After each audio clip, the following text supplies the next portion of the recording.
We're going to start off with some vocabulary. So you see the first phrase here is civil rights activist, and that is someone who works to make sure everyone has the same rights and is treated equally. Protest, showing a disapproval of something. Boycott, refusal to buy goods or services as a form of protest. Segregation, separation of different groups of people based on their differences.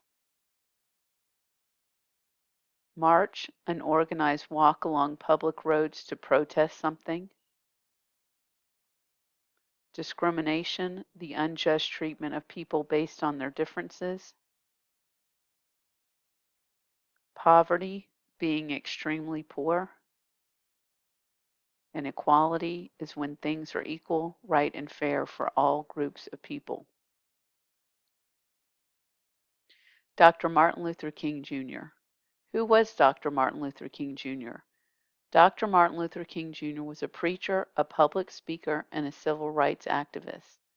Dr. King led nonviolent protests and gave famous speeches to achieve equality for Black Americans. Dr. King was born on January 15, 1929, in Atlanta, Georgia. He became a Baptist preacher, like his father and grandfather. In 1955, he became the leader of the Montgomery bus boycott in Montgomery, Alabama. For the next 13 years, Dr. King worked for freedom and justice for all people. On April 4, 1968, Dr. King was shot and killed while standing on a balcony outside of his hotel room.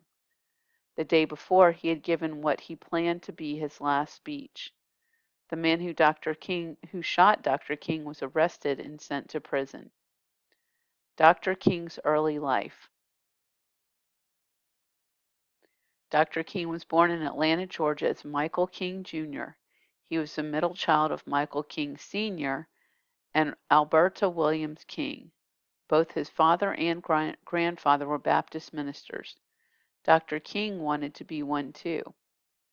Michael King Sr. changed his name when he was a preacher.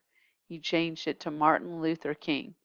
Michael King Jr. also changed his name when he became a preacher. He decided to become Martin Luther King Jr. Dr. King attended Booker T. Washington High School in Atlanta. He skipped 2 grades, and when he was 15 years old, Dr. King attended Morehouse College. Dr. King also went to Crozier Seminary and Boston University. In 1954, Dr. King became the pastor of Dexter Avenue Baptist Church in Montgomery, Alabama. He became known as a man that many people liked and as a great public speaker. Dr. King's activist life. In 1955, 15-year-old Claudette Colvin was arrested because she refused to give her seat on a bus to a white man. Soon after this, 42-year-old Rosa Parks was arrested for the same thing. Civil rights activists planned to boycott the city buses. They chose Dr. King to lead it. The boycott lasted over a year. Dr. King was arrested many times and his house was bombed. Still, Dr. King worked to end segregation on city buses. Segregation meant that white people and Black American people had to be separate. They could not sit in the same places or use the same things. After more than a year, the city agreed to end the segregation on buses.